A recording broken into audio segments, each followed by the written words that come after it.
Assalamualaikum warahmatullahi wabarakatuh. Alhamdulillahi haqqa hamdih. Wa ashhadu an la ilaha illallah wahdahu la syarika lah ta'ziman limajdih. Wa ashhadu anna Muhammadan abduhu wa rasuluh.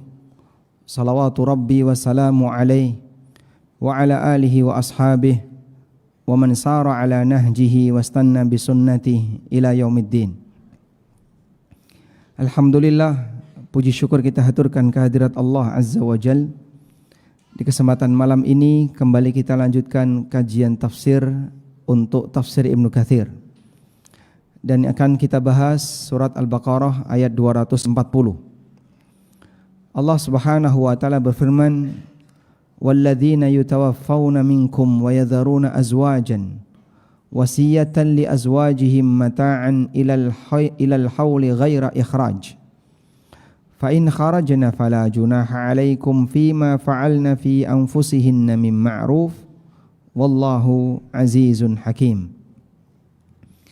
وَالَّذِينَ يُتَوَفَّوْنَ مِنْكُمْ, orang-orang yang wafat di antara kalian, wa yadharuna azwajan, dan dia meninggalkan istri, wasiyatan li azwajihim mata'a, maka dia harus berwasiat untuk memberikan mata artinya nafkah atau pesangon, li azwajihim, bagi istrinya, ilal hauli, selama 1 tahun, ghaira ikhrajin, dan tidak boleh menyuruhnya keluar. Fa in kharajna, kalaupun istri keluar, fala junaha alaikum, maka tidak ada dosa bagi kalian, fima fa'alna fi anfusihinna mim ma'ruf, terhadap apa yang mereka lakukan untuk diri mereka sendiri, mim ma'rufin, secara wajar. Wallahu azizun hakim, dan Allah Ta'ala maha perkasa lagi maha bijaksana. Masih melanjutkan tentang masalah wanita yang ditinggal mati oleh suaminya, dan dulu pernah kita bahas berkaitan dengan macam-macam iddah. Iddah itu beragam, yang secara umum dibagi menjadi 2. Iddah cerai hidup dan iddah cerai mati. Kalau iddah cerai mati, di situ ada 2 pilihan. Pertama, wanitanya dalam kondisi hamil. Iddahnya sampai kapan? Sampai melahirkan. Yang kedua, sang wanita tidak dalam kondisi hamil, baik sudah menopause maupun masih produktif, baik masih anak-anak maupun sudah dewasa, baik sudah pernah hubungan badan maupun tidak pernah hubungan badan. Ketika suaminya meninggal, maka masa iddah untuk wanita yang tidak sedang hamil berapa lama? Berapa lama? 4 bulan 10 hari. Baik. Nah, kita mau bahas ini. Kenapa di ayat ini memberikan penjelasan yang berbeda? Ada penjelasan yang berbeda apa di sini? Allah Subhanahu wa taala mengatakan, wasiyatan li azwajihim mata'an ilal haul. Sang suami yang meninggal tadi, keluarganya harus mengizinkan istri untuk menetap selama 1 tahun dalam rangka menjalani masa iddah di rumah duka, di rumah tempat suaminya meninggal, atau di rumah zaujiyah, di rumah suami istri ini kumpul. Selama berapa lama? Selama 1 tahun. Dan harus ada nafkah yang diberikan kepada istri, ghaira ikhrajin, tanpa boleh mengusir sang istri dari rumah itu selama 1 tahun. Nah, muncul pertanyaan, yang benar yang mana? Iddahnya itu 4 bulan 10 hari ataukah 1 tahun? Nah, disinilah kita mau bahas ayat yang dinasakh. Ada ayat yang dinasakh, ayat yang dihapus hukumnya oleh Al-Quran, walaupun teksnya masih diberlakukan dalam Al-Quran. Kita baca keterangan Al-Hafidh Ibnu Katsir. Qala al-aktsarun, menurut mayoritas ulama, mereka mengatakan, hadhil ayatu mansukhatun billati qablaha. Ayat ini dihapus dengan ayat sebelumnya, yaitu firman Allah Ta'ala, yatarabbasna bi anfusihinna arba'ata asyhurin wa asra. Wanita itu menjalani masa iddah selama 4 bulan 10 hari. Saya ulang, ayat ini dihapus dengan ayat sebelumnya, yaitu di mana wanita menjalani masa iddah selama berapa lama? 4 bulan 10 hari. Baik. Dan ini pendapat mayoritas. Ada pendapat yang kedua, pendapat Mujahid dan Imam Atha. Dua-duanya ulama tabi'in, ahli tafsir, muridnya Ibnu Abbas, bahwa ayat ini tidak mansukh. Dan ayat ini tidak berbicara tentang masa iddah, tapi berbicara tentang izin bagi wanita untuk tinggal di rumah suaminya selama 1 tahun. Dah? Saya buat kesimpulan dulu biar Anda tidak bingung. Surat Al-Baqarah ayat 240. Ada 2 pemahaman besar dalam masalah ini. Pendapat pertama mengatakan ayat ini menjelaskan masa iddah bagi wanita yang ditinggal mati suaminya selama berapa lama? 1 tahun. Dah? Dan hukum ini mansukh. Hukum ini mansukh. Mansukh dengan apa, Pak?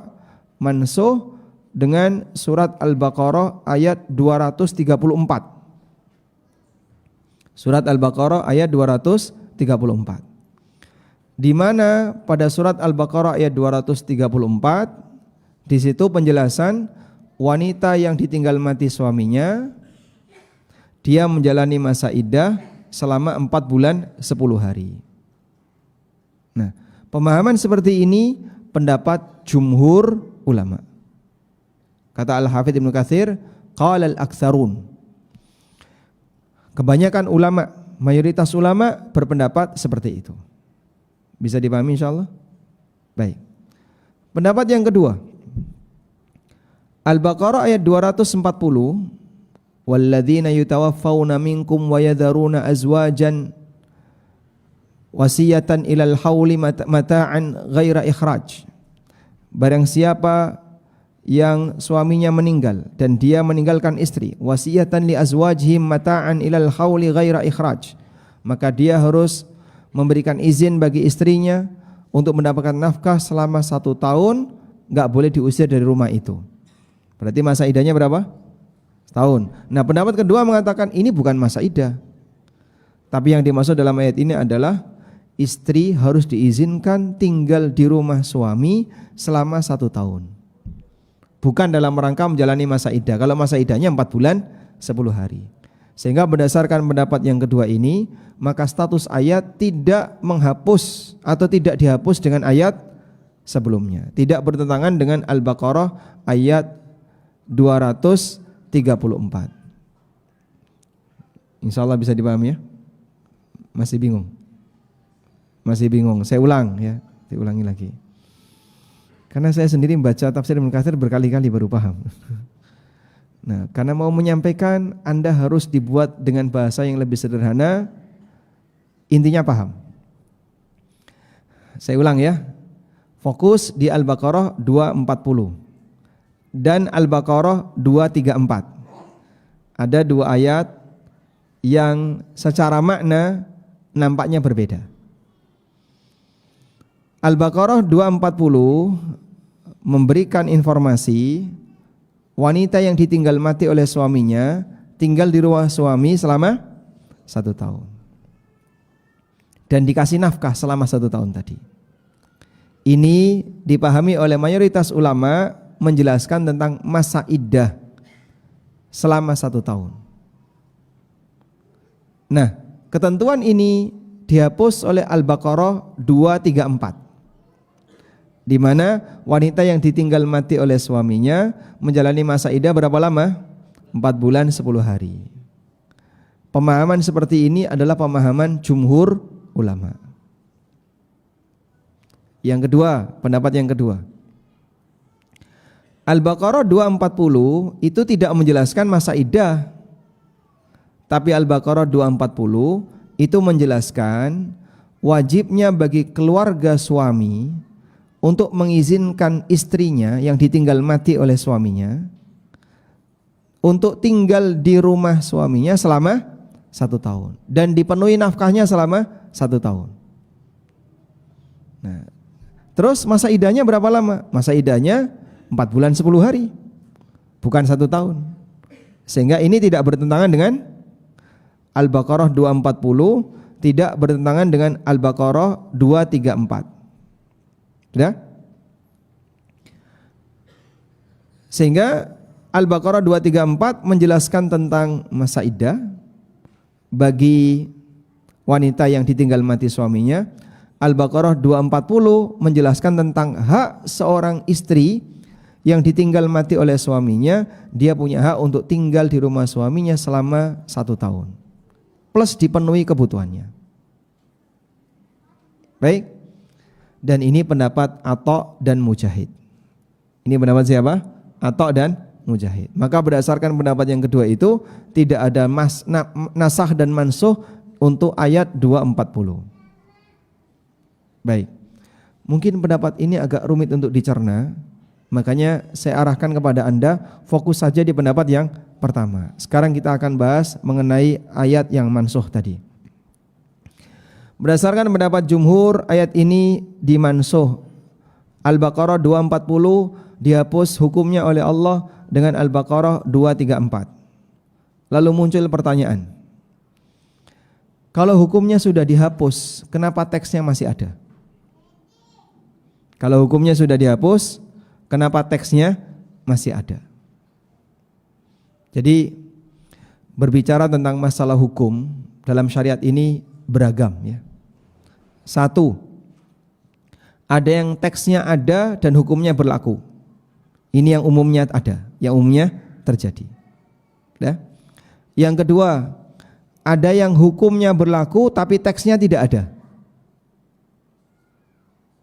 Hukumnya masih berlaku, tapi teks dalil dalam Al-Quran tidak ada. Yang ketiga, ada yang teksnya masih ada, tapi hukumnya tidak berlaku. Sehingga hukumnya yang dihapus, tapi teksnya tidak dihapus. Nah, dari situ ada dua hal ya. Ada teks dan ada hukum. Paham? Teks itu adalah firman Allah. Pemahaman kita terhadap firman Allah adalah penjelasan hukum yang kita tangkap. Terkadang teksnya ada, firman Allah itu ada, tapi hukumnya sudah tidak diberlakukan. Maka teksnya ada, tapi hukumnya tidak ada. Contohnya apa Pak? Contohnya ayat ini. Teksnya ada dalam Al-Quran, padahal hukumnya sudah tidak berlaku. Sehingga dulu para wanita ketika ditinggal mati oleh suaminya, mereka menjalani masa iddah 1 tahun. Lalu dihapus oleh Allah Subhanahu wa taala dengan surat Al-Baqarah ayat 234 bahwa wanita yang ditinggal mati oleh suaminya masa iddahnya cukup 4 bulan 10 hari. Nah, muncul pertanyaan. Kalau teksnya, kalau hukumnya sudah tidak ada, kenapa teksnya masih ada? Anda pernah enggak muncul pertanyaan seperti itu? Atau enggak kepikiran? Enggak kepikiran. Kenapa? Radong. Sehingga orang kalau enggak paham, walaupun mungkin berkali-kali dia sudah tadarus Al-Quran, bahkan berkali-kali khatam, tapi enggak ngerti. Ada ayat yang dia baca di depan, ayat yang dia baca di belakang, kok kayaknya bertentangan. Tapi karena kita enggak paham, enggak ada rasa pertanyaan seperti itu. Orang kalau enggak ngerti, penasarannya hilang. Tapi kalau orang itu ngerti, akan muncul apa? Rasa penasaran. Makanya bertanya itu salah satu indikator ngerti. Bertanya salah satu indikator ngerti. Ada pertanyaan? Gak ada, diam semua. Wah, ini curiga. Jangan-jangan mahasiswanya gak paham. Nah, dulu kami punya teori ya, ketika kuliah. Setiap kamu kuliah, pertemuan dengan dosen di kelas, siapkan 1 pertanyaan saja setiap pertemuan. Nah, nanti dititeni sama dosen. Oh, ini mahasiswa yang paling paham. Padahal sebenarnya dia juga nggak ngerti. Tapi dengan adanya pertanyaan dianggapnya dia ngerti. Padahal aslinya nggak ngerti. Baik, lanjut ya. Pertanyaan semacam ini pernah disampaikan oleh Abdullah bin Zubair. Sahabat Abdullah bin Zubair radhiyallahu anhu pernah bertanya kepada Utsman bin Affan. Di masa Khalifah Utsman, setelah terbukukan satu mushaf yang sering disebut dengan apa? Mushaf Al-Imam. Yang betul sebutannya Mushaf Al-Imam. Orang menyebutnya mushaf Utsmani. Mushaf Al-Imam ini dijadikan sebagai mushaf standar. Disebarkan oleh Utsman ke berbagai negeri kaum muslimin. Abdullah bin Zubair tanya sama Utsman, "Walladzina yatawaffawna minkum wa yadharuna azwajan wasiyatan li azwajihim mata'an ilal hauli ghaira ikhraj." Tentang ayat ini, qad nasakhat hal ayatul ukhra. Bukankah ayat ini sudah dihapus oleh ayat yang lain? Falima taktubuha au tada'uha. Kenapa Anda tetap menaruhnya di Al-Quran? Tetap ada teks itu dalam Al-Quran, padahal hukumnya sudah tidak berlaku. Qala, lalu kata Utsman, "Ya ibna akhi, la ughayyiru syai'an minhu min makanihi." Wahai putra saudaraku, wahai pemuda, aku tidak akan mengubah sesuatu yang sudah ada di situ. Dan ini amanahnya para sahabat. Sehingga ketika mereka membaca ayat ini di zaman Nabi SAW dan Nabi SAW tidak menghilangkannya, walaupun hukumnya tidak berlaku, Utsman bin Affan radhiyallahu anhu di mushaf Al-Imam tetap mencantumkan ayat itu. Baik. Dan riwayat ini disebutkan oleh Al-Bukhari dalam sahihnya. Kata Al-Hafidz Ibnu Katsir, "Wa ma'na hadzal iskal alladzi qalahu Ibnu Zubair li Utsman." Maksud dari pertanyaan yang disampaikan oleh Ibnu Zubair kepada Utsman, "Idza kana hukmuha qad nusikha bil arba'atil ashhur." Jika hukum yang berlaku dalam ayat itu sudah dihapus, di mana masa iddah diganti oleh Allah selama 4 bulan 10 hari. Famal hikmah min ibqa'i rasmiha ma'a zawali hukmiha. Lalu apa hikmahnya? Hukumnya sudah tidak berlaku, tapi teksnya tetap dipertahankan. Wa baqa'i rasmiha ba'dallati nasahatha yuhimu baqa'al hukmihi. Karena ketika teksnya tetap dipertahankan, padahal hukumnya sudah tidak ada, akan mengundang pemahaman orang berarti hukumnya masih berlaku. Akan disangka hukumnya masih berlaku. Fa'ajabahu Amirul Mukminin Utsman ibn Affan. Maka dijawab oleh Utsman bin Affan bi anna hadza amrun tauqifi. Bahwa keberadaan teks itu amrun tauqifi, perkara yang murni berdasarkan wahyu. Manusia tidak bisa berinisiatif apapun. Sehingga kalau wahyu menetapkan itu ada, ya kita nggak bisa menghilangkannya, walaupun hukumnya tidak berlaku. Saya ulang ya. Ibnu Katsir menjelaskan, Abdullah bin Zubair bertanya kepada Utsman, kalau hukumnya sudah dihilangkan, kenapa teksnya masih ada? Karena kalau teksnya tetap dipertahankan, dikhawatirkan orang menyangka hukumnya masih berlaku. Maka dijawab Utsman, ini murni tauqifi. Tauqifi tadi apa maknanya? Sesuatu yang diputuskan berdasarkan wahyu. Sehingga ruang logika nggak berlaku di situ. Ruang akal nggak boleh di situ. Karena kalau ini ranah wahyu, maka logika tidak boleh ikut terlibat dan ikut campur di sana. Wa ana wajadtuha muthbitatan fil mushaf. Dan aku jumpai teks ini ada dalam mushaf sebelumnya, yang pernah dikumpulkan di zaman Abu Bakar As-Siddiq. Kadzalika ba'daha fa'athbatuha haitsu wajadtuha. Maka setelahnya harus mengikuti sebagaimana yang aku jumpai. Maka Utsman bin Affan tetap menaruh teks itu dalam mushaf Al-Imam, dan sampai sekarang ayat itu ada. Baik. Lalu muncul pertanyaan, hikmahnya apa? Kalau tadi kan Utsman menjelaskan, ya adanya kayak gitu, sehingga saya tidak punya hak untuk mengubahnya. Apa hikmahnya kira-kira? Ada penjelasan yang disampaikan oleh Asy-Syaikh Ibnu Utsaimin rahimahullah dalam Ushulun fit Tafsir. Ketika ada hukum yang sudah dihapus, tapi teksnya tetap berlaku dalam Al-Quran, di antara hikmahnya adalah orang tetap dapat pahala ketika membacanya. Manusia tetap mendapatkan pahala ketika membacanya. Apa pahalanya membaca Al-Quran?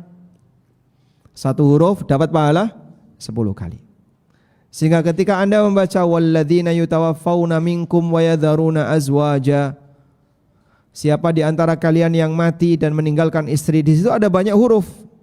Anda akan mendapatkan puluhan pahala dari teks yang tetap ada walaupun hukumnya tidak berlaku. Ini hikmah yang pertama. Hikmah yang kedua, di sini menjelaskan bahwa Allah Subhanahu wa taala Maha Kuasa untuk mengatur hambanya sesuai dengan apa yang Dia kehendaki. Maka di waktu tertentu Allah menetapkan aturan A. Di waktu yang lain Allah hapus aturan A, ganti aturan B. Hapus aturan B, ganti aturan C. Siapa yang mau protes?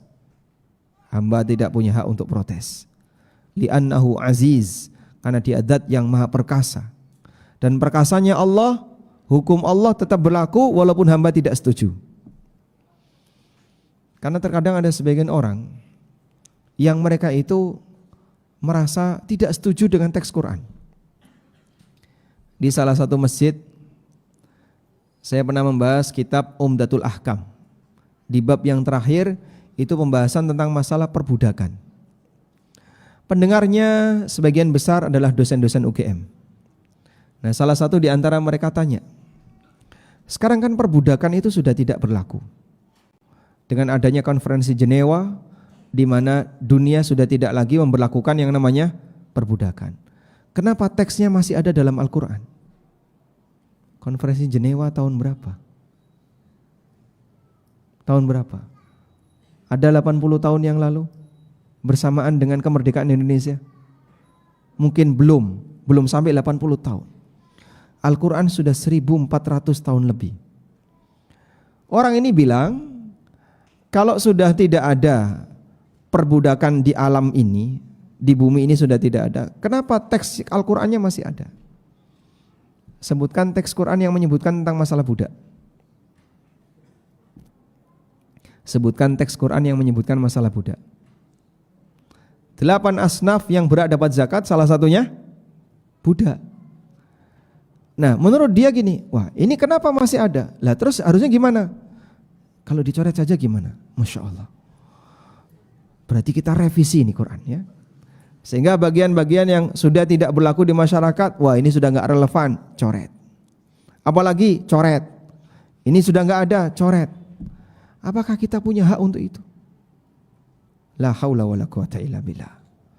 Allah Subhanahu wa taala menetapkan teks itu dan hukum itu berlaku walaupun kejadiannya tidak ada. Hukum tetap ada walaupun kejadiannya tidak ada. Maka kalau tadi dalam pembahasan kita ada 3 macam ya. Teks ada dan hukumnya berlaku. Teks ada dan hukum tidak berlaku. Teks tidak ada tapi hukum berlaku, ada jenis yang keempat. Teks ada, hukum berlaku tapi kasus tidak ada. Kalau teks ada, hukum berlaku tapi kasus tidak ada, apakah teksnya harus kita hilangkan? Tidak. Utsman walaupun hukumnya sudah tidak berlaku, teksnya tetap ditetapkan. Demikianlah amanah para sahabat terhadap Al-Quran. Dan ternyata fenomena semacam ini itu berkali-kali terjadi. Mungkin Anda pernah lihat ya, orang yang merobek teks Al-Quran yang memerintahkan untuk berjihad. Wa qatilu fi sabilillah, wa qatilu fi sabilihi. Berperanglah kamu di jalan Allah. Ini gara-gara satu ayat ini sehingga kaum muslimin jadi radikal, disobek itu. Harusnya enggak boleh ada. Lah maunya diganti apa? Ya jangan ada ayat perintah perang kayak gini, sobek. Sudah tidak relevan dengan zaman. Subhanallah. Ayat itu tetap ada dan hukumnya berlaku. Tapi Pak, kan kasus jihad sudah enggak ada. Kata siapa? Kalaupun misalnya kasusnya tidak ada di negara kita untuk saat ini, barangkali akan muncul lagi di akhir zaman. Hukum akan kembali dilaksanakan ketika kasusnya muncul. Dan ternyata sebelum itu sudah ada orang-orang masa silam yang mereka ketika punya akidah tertentu itu sampai pada harapan dan keinginan membuang teks Quran yang tidak sejalan dengan akidahnya. ada sebuah sekte namanya sekte Mu'tazilah. Dalam pemahaman Mu'tazilah, Allah itu tidak mendengar dan tidak melihat. Dalam pemahaman Mu'tazilah, Allah tidak mendengar dan tidak melihat. Sekte Mu'tazilah ini pernah berkuasa di zaman Daulah Abbasiyah, di masa Khalifah Al-Ma'mun. Pemimpinnya Al-Qadhi Ibnu Abi Du'ad. Al-Qadhi Ibnu Abi Du'ad. Sudah? Al-Qadhi Ibnu Abi Du'ad itu pernah usul kepada Al-Ma'mun, wahai Khalifah, firman Allah dalam Al-Quran, laisa kamitslihi syai'un. Lanjutannya apa? Wa huwa as-sami'ul basir. Teks dalam Al-Quran itu kalimatnya laisa kamitslihi syai'un wa huwas sami'ul basir. Ibnu Abi Du'ad usul sama Al-Ma'mun, tempel di dinding Ka'bah, ganti teksnya laisa kamitslihi syai'un wa huwal azizul hakim. Karena Samiul Basir ini tidak jalan dengan akidah Mu'tazilah. Loh, sampai dia pengin itu, ingin mengganti teks Al-Quran. Itu contoh orang yang ketika punya akidah tertentu sampai kemudian mendorong dia melakukan kejahatan yang lebih parah. Sasarannya kitabullah. Dan iman kepada kitabullah banyak yang gagal, terutama oleh orang liberal. Di antaranya sikap mereka seperti ini. Ayat tentang jihad sudah tidak relevan, bila perlu itu dicoret saja. Terlalu banyak pengulangan dalam Al-Quran itu tidak efisiensi dalam pendidikan.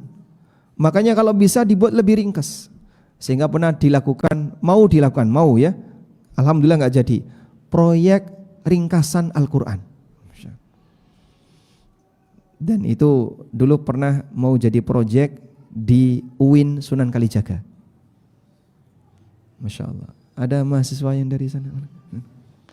Alhamdulillah proyek itu nggak jadi, Pak. Quran itu mau diringkas. Karena menurut dia ada banyak sekali pengulangan. Fabi ayyi ala'i rabbikuma tukadziban. Itu berapa kali dalam satu surat Ar-Rahman? 33 kali. Kenapa enggak kemudian disebutkan banyak nikmat, nikmat A, nikmat B, nikmat C, dah kesimpulannya fabi ayyi ala'i rabbikuma tukadziban, sekali saja di ujung kan, daripada berkali-kali. La a'budu ma ta'budun, itu kan berkali-kali ya, diulang 2 kali. Kenapa enggak sekali saja? Qul ya ayyuhal kafirun la a'budu ma ta'budun wala antum 'abiduna ma a'bud lakum dinukum waliyadin. Karena 2 ayat lanjutannya kan sama. Semau manusia seperti itu? Ini orang yang gagal iman kepada Alkitab ya kayak gini, Pak. Sehingga dia mencoba untuk ngusik teks dalam Al-Quran sampai ingin mengurangi. Dan pendahulu-pendahulunya ada yang mengatakan Al-Quran itu tidak otentik, hanya menyimpan 50% dari pesan Tuhan, yang 50% hilang. Bahkan itu menjadi salah satu tesis yang judulnya apa? Menggugat keotentikan Al-Quran. Pemenang tesis award tahun 2004 yang menyelenggarakan Depak. Karena dirawati pemikiran seperti ini. Tersebar di kalangan mahasiswa untuk merusak pemahaman kepada Al-Quran, pemahaman masyarakat terhadap Quran. Enggak boleh Quran itu dianggap sebagai kitab yang sakral, tidak boleh tersentuh untuk perubahan. Karena kebenaran tidak ada kebenaran mutlak. Tapi kita bersyukur kepada Allah, jaminan dari Allah Subhanahu wa taala. Inna nahnu nazzalna dzikra wa inna lahu lahafizun. Kamilah yang menurunkan Al-Quran dan kami yang menjaga Quran. Sehingga upaya-upaya jahat yang dilakukan oleh orang-orang liberal itu, orang-orang liberal tadi enggak pernah berhasil. Walaupun itu di dunia kampus. Tapi alhamdulillah kaum muslimin tetap meyakini Quran itu kitab suci atau tidak, Pak? Kitab suci atau tidak? Kaum muslimin tetap meyakini Quran sebagai kitab suci. Dan kesucian Quran sehingga dijadikan sebagai kitab yang sakral. Tidak boleh ada perubahan dan tidak boleh ada penambahan maupun pengurangan. Kalau Allah tidak jaga, mungkin nasib Quran seperti Taurat dan Injil. Bimastuhfidhu min kitabillahi wa kanu alaihi syuhada. Allah pasrahkan penjagaan Taurat dan Injil itu kepada para pendeta. Bimastuhfidzu min kitabillah. Mereka diperintahkan untuk menjaga kitabullah, wa kanu alaihi syuhada, dan mereka jadi saksi untuk itu, tapi gagal. Al-Qurtubi pernah bercerita. Udah pernah dengar ceritanya kan? Hah? Sudah belum? Sudah masuk waktu Isya. Kurang berapa menit? 2 menit? Enggak cukup ceritanya. Cukup panjang. Baik. Kita beralih dulu ke tafsir Ibnu Katsir.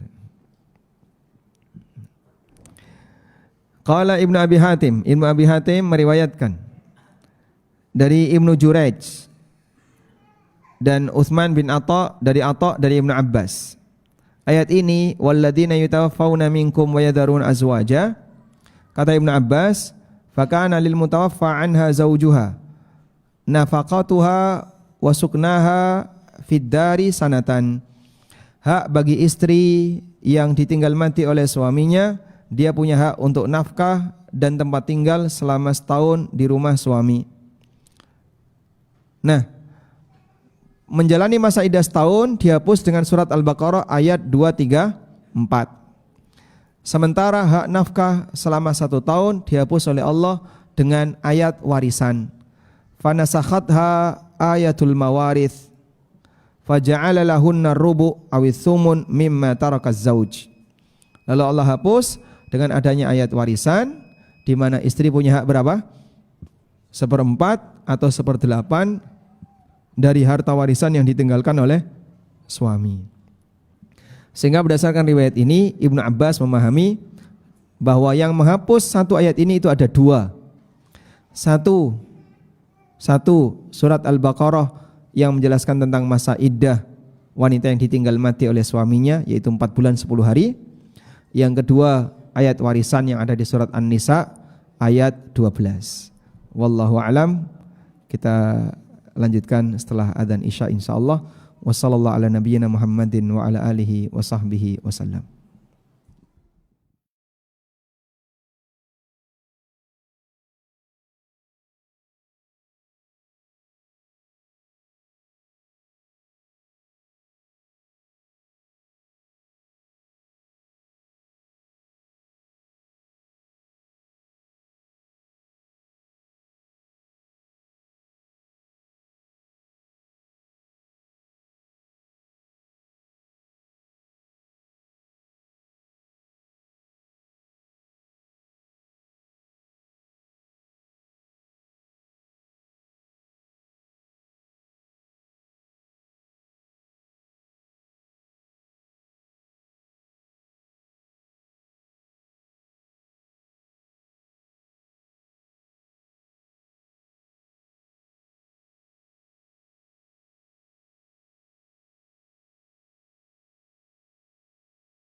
Alhamdulillah wassalatu wassalamu ala Rasulillah wa ala alihi wa sahbihi wa mawala.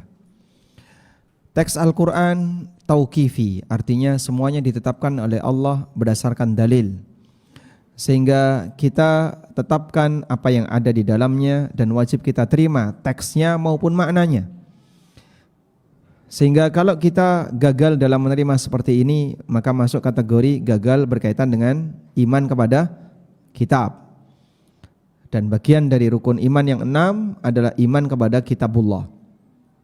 Selanjutnya, berbicara tentang keautentikan Al-Quran. Sepanjang sejarah Al-Quran dijaga oleh Allah, dan jaminan itu Allah yang memberikan. Inna nahnu nazzalna dzikra wa inna lahu lahafizun. Sesungguhnya kami yang menurunkan az-dzikra, Al-Quran, dan kamilah yang menjaganya.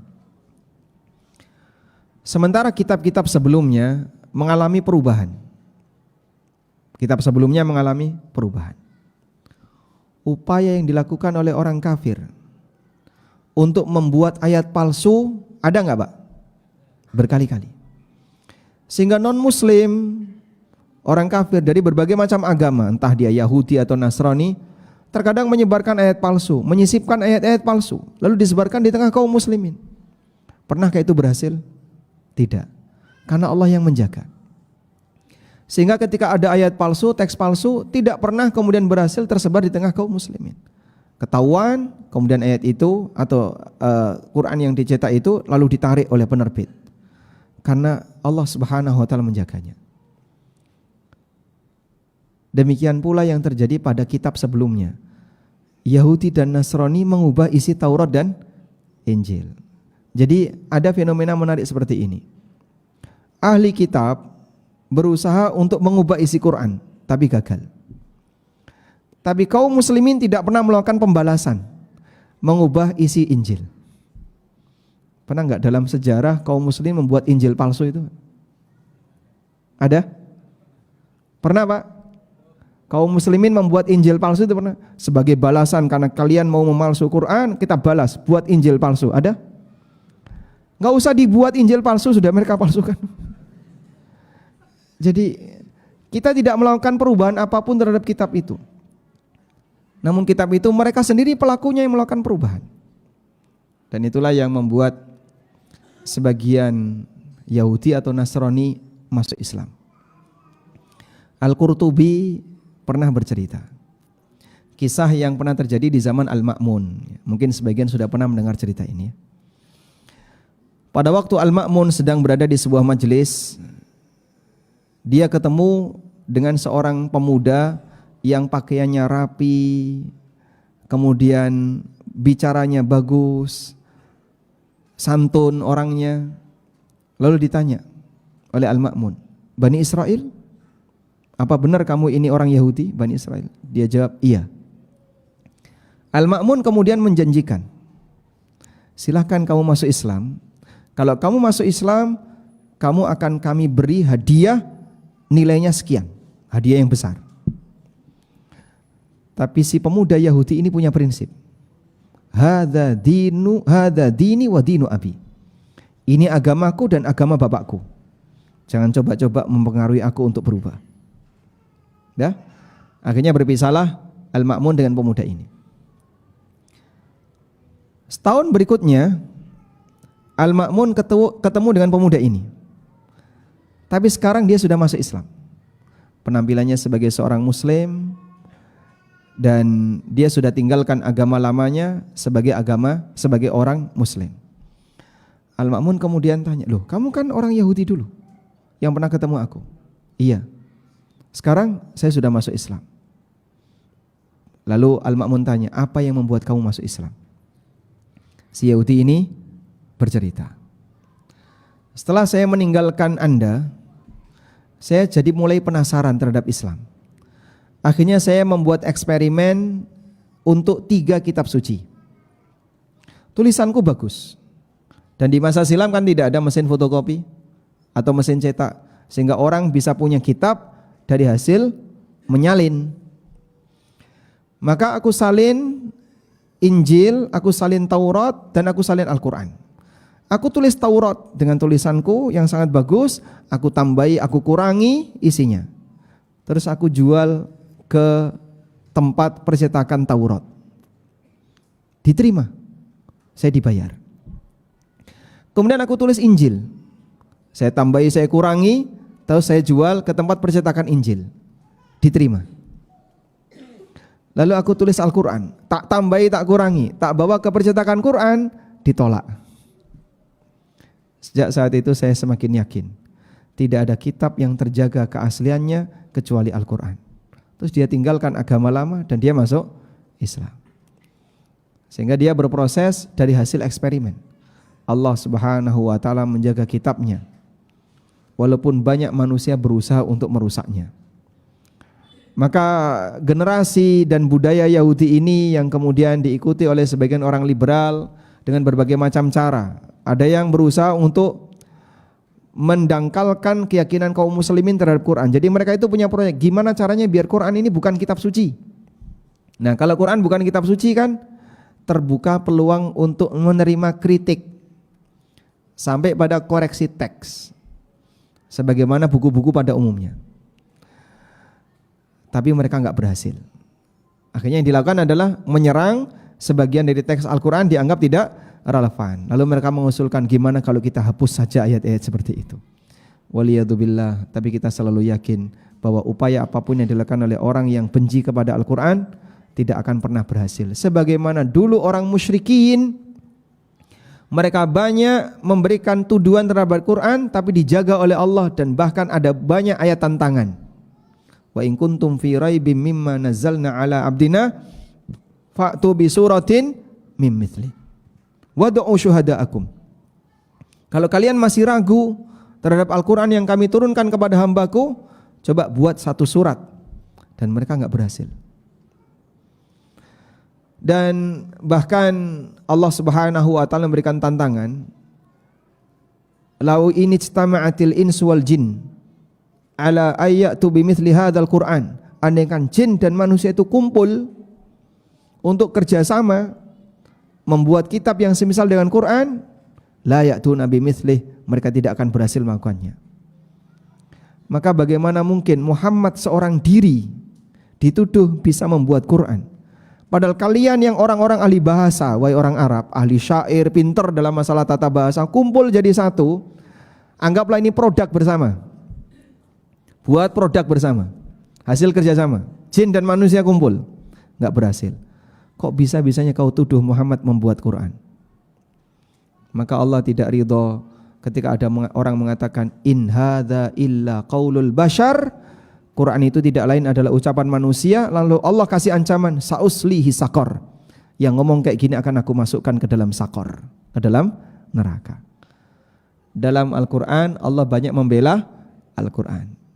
Maka jangan coba-coba menyentuh kesucian Quran. Kau akan berhadapan dengan zat yang menurunkan Al-Quran. Wallahu a'lam. Demikian, semoga apa yang kita bahas ini bermanfaat. Wassallallahu ala nabiyyina Muhammadin wa ala alihi wa sahbihi wasallam.